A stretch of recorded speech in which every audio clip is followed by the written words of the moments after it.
नमस्कार दोस्तों, डे 11 में आज आपका स्वागत है। यहाँ से हम शुरू करेंगे। यह भौतिक जगत अखिल सृष्टि का केवल चतुर चतुर्थांश है। एकांशेन स्थितो जगत। इस भौतिक खंड में लाखों करोड़ों ब्रह्मांड है, जिनमें अरबों लोक और सूर्य तारे तथा चंद्रमा है। किंतु यह सारी भौतिक सृष्टि संपूर्ण सृष्टि का एक खंड मात्र है। अधिकांश सृष्टि तो आध्यात्मिक आकाश में है। जो व्यक्ति पर ब्रह्म से तदाकार होना चाहता है, वह तुरंत ही परमेश्वर की ब्रह्म ज्योति में भेज दिया जाता है और इस तरह वह आध्यात्मिक आकाश को प्राप्त होता है।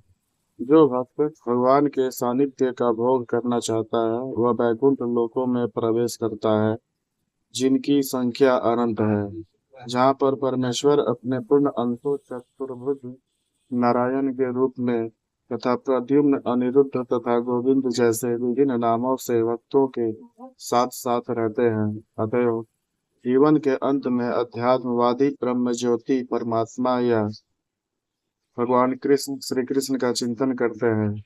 प्रत्येक दशा में वे आध्यात्मिक आकाश में प्रविष्ट होते हैं, लेकिन केवल भक्त या परमेश्वर से संबंधित रहने वाला ही वैकुंठ लोक में या गोलोक वृंदावन में प्रवेश करता है। भगवान यह भी कहते हैं कि इसमें कोई संदेह नहीं है। इस पर दृढ़ विश्वास करना चाहिए। हमें चाहिए कि जो हमारी कल्पना से मेल नहीं खाता, उसका बहिष्कार न करें। हमारी मनोवृत्ति अर्जुन की सी होनी चाहिए। आपने जो कुछ कहा उस पर मैं विश्वास करता हूँ। अतएव जब भगवान यह कहते हैं कि मृत्यु के समय जो भी परमात्मा या भगवान के रूप में उनका चिंतन करता है, वह निश्चित रूप से आध्यात्मिक आकाश में प्रवेश करता है, तो इसमें कोई संदेह नहीं है। इस पर अ- अति विश्वास करने का प्रश्न उठता, अविश्वास करने का प्रश्न ही नहीं उठता। भगवत गीता में उस सामान्य सिद्धांत की भी व्याख्या है जो मृत्यु के समय ब्रह्म का चिंतन करने से आध्यात्मिक धाम में प्रवेश करना सुगम बनाता है।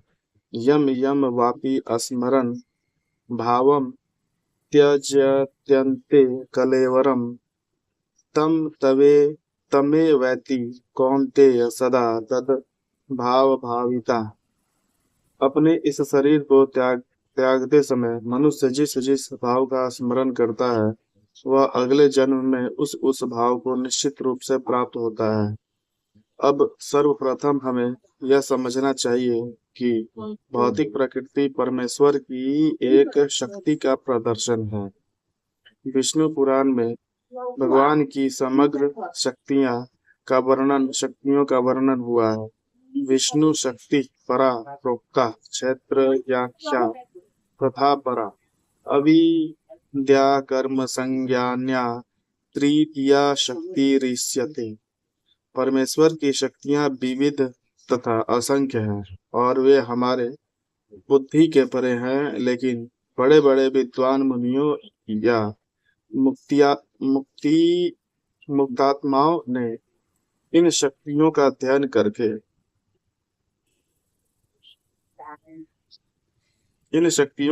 करके इन्हें तीन भागों में बांटा है।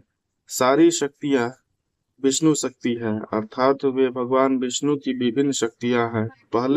पहली शक्ति परा या आध्यात्मिक है।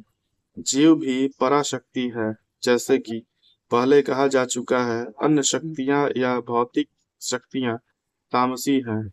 मृत्यु के समय हम या तो इस संसार की अपरा शक्ति में रहते हैं या फिर आध्यात्मिक जगत की शक्ति में चले जाते हैं।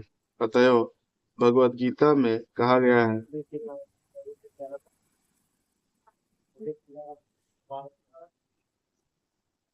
यम यम वापि स्मरन् भावम त्यजन्ते कलेवरम तमेवैति कौन्तेय सदा तद्भाव भाविता। अपने इस शरीर को त्यागते समय मनुष्य जिस जिस भाव का स्मरण करता है, वह अगले जन्म में उस भाव को निश्चित रूप से प्राप्त होता है। जीवन में हम या तो भौतिक या आध्यात्मिक शक्ति के विषय में सोचने की आदी हैं। हम अपने विचारों को भौतिक शक्ति से आध्यात्मिक शक्ति में किस प्रकार ले जा सकते हैं? ऐसे बहुत से साहित्य हैं, यह समाचार पत्र, पत्रिकाएं, उपन्यास आदि, जो हमारे विचारों को भौतिक शक्ति से भर देते हैं। इस समय हमें ऐसे साहित्य में लगे अपने चिंतन की भौतिक साहित्य की ओर मोड़ना है। अतएव महर्षियों महर्षियों ने अनेक वैदिक ग्रंथ लिखे हैं। यथा पुराण, वे पुराण कल्पना प्रसूत नहीं है, अपितु वे ऐतिहासिक लेख है।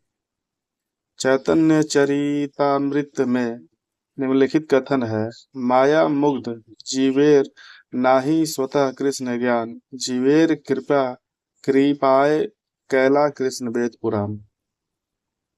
भुलक्कड़ भुलक्कड़ जीवों या पतिजीवों ने परमेश्वर के साथ अपने संबंध को भुला दिया है और वे सब भौतिक कार्यों के विषय में सोचने में मग्न रहते हैं। इनकी चिंतन शक्ति व आध्यात्मिक आकाश की ओर मोड़ने के लिए ही कृष्ण द्वैपायन व्यास ने प्रचुर वैदिक साहित्य प्रदान किया है। सर्वप्रथम उन्होंने वेद के 4 विभाग किए, फिर उन्होंने उनकी व्याख्या पुराणों में की और अल्पज्ञों के लिए उन्होंने महाभारत की रचना की। महाभारत में ही भगवत गीता दी हुई है। तत्पश्चात भौतिक साहित्य का सार वेदांत सूत्र में दिया गया है और भावी पथ भावी प्रदर्शन के लिए उन्होंने वेदांत सूत्र का सहज भाष्य भी कर दिया, जो भगवत भागवतम श्रीमद् भागवतम कहलाता है। हमें इस वैदिक ग्रंथों के अध्ययन में अपना चित्त लगाना चाहिए। जिस प्रकार भौतिकवादी लोग नाना प्रकार के समाचार पत्र, पत्रिकाएं तथा अन्य संसारी साहित्य को पढ़ने में ध्यान लगाते हैं, उसी तरह हमें भी व्यास देव द्वारा प्रदत्त साहित्य के अध्ययन में ध्यान लगाना चाहिए। इस प्रकार हम मृत्यु के समय परमेश्वर का स्मरण कर सकेंगे। भगवान द्वारा सुझाया गया यही एकमात्र उपाय है और वे इसके फल का विश्वास दिलाते हैं, इसमें कोई संदेह नहीं है। तस्मात् सर्वेषु कालेषु मामनुस्मर्युत च मय्यार्पित मनोबुद्धिर् मामय वैश्यस्य संशयः। इसलिए हे अर्जुन, तुम कृष्ण के रूप में मेरा सदैव चिंतन करो और साथ ही अपने युद्ध करते रहो। अपने कर्मों को मुझे अर्पित करके तथा अपने मन की बुद्धि को मुझ पर स्थिर करके तुम मुझे निश्चित रूप से प्राप्त होगे। वे अर्जुन से उसके कर्म वृत्ति को त्याग कर केवल अपना स्मरण के लिए नहीं कहते। भगवान कभी भी कोई अव्यवहारिक बात का परामर्श नहीं देते। इस जगत में शरीर के पालन हेतु मनुष्य को कर्म करना होता है। समाज 4 वर्णों में विभाजित है, ब्राह्मण, क्षत्रिय, वैश्य तथा शूद्र। ब्राह्मण अथवा बुद्धिमान वर्ग का एक प्रकार से कार्य करता है। बुद्धिमान वर्ग एक प्रकार से कार्य करता है, क्षत्रिय या प्रशासक वर्ग दूसरी तरह से कार्य करता है। इसी प्रकार वणिक वर्ण या श्रमिक वर्ण भी अपने अपने कर्तव्यों का पालन करते हैं। मानव समाज में चाहे कोई श्रमिक हो, वणिक हो, प्रशासक हो या फिर किसान, या फिर चाहे वह सर्वोच्च वर्ण का तथा साहित्यिक हो, वैज्ञानिक हो या धर्मशास्त्र हो, उसे अपने जीवन यापन के लिए कार्य करना होता है। अतः भगवान अर्जुन से कहते हैं कि उसे अपनी वृत्ति का त्याग नहीं करना है,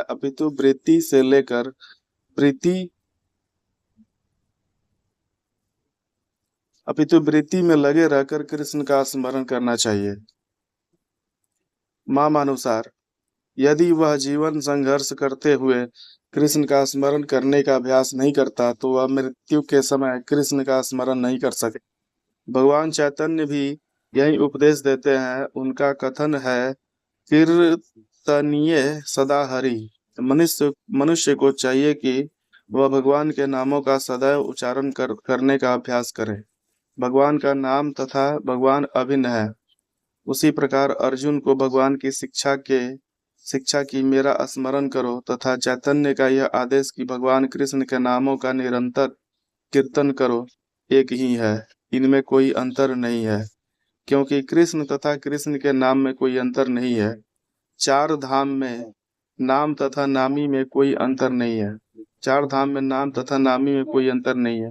अतएव हमें 24 घंटे भगवान के नामों का कीर्तन करके उनके स्मरण का अभ्यास करना चाहिए और अपने जीवन को इस प्रकार ढालना होता है कि हम उन्हें सदा स्मरण करते रहें।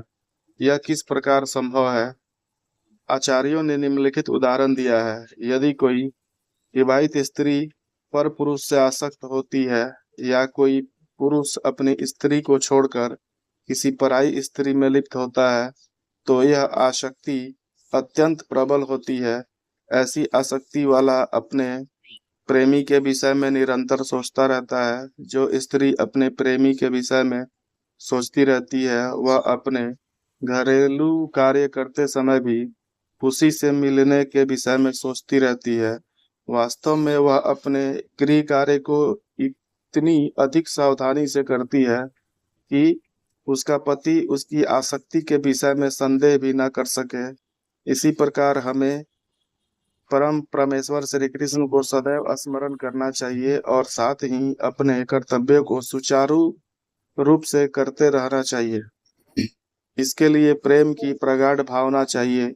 यदि हम में परमेश्वर के लिए प्रगाढ़ प्रेम हो तो हम अपना कर्म करते हुए उनका स्मरण कर सकते हैं, लेकिन हमें प्रेम भाव उत्पन्न करना होगा। उदाहरणार्थ, अर्जुन सदैव कृष्ण का चिंतन करता था। वह कृष्ण का नित्य संगी था और साथ ही योद्धा भी। कृष्ण ने उसे युद्ध करना छोड़कर जंगल जाकर ध्यान देने की कभी सलाह नहीं दी। जब भगवान कृष्ण अर्जुन को योग पद्धति बताते हैं तो अर्जुन कहता है कि इस पद्धति का अभ्यास कर सकना उसके लिए संभव नहीं है। धन्यवाद दोस्तों, आज के लिए।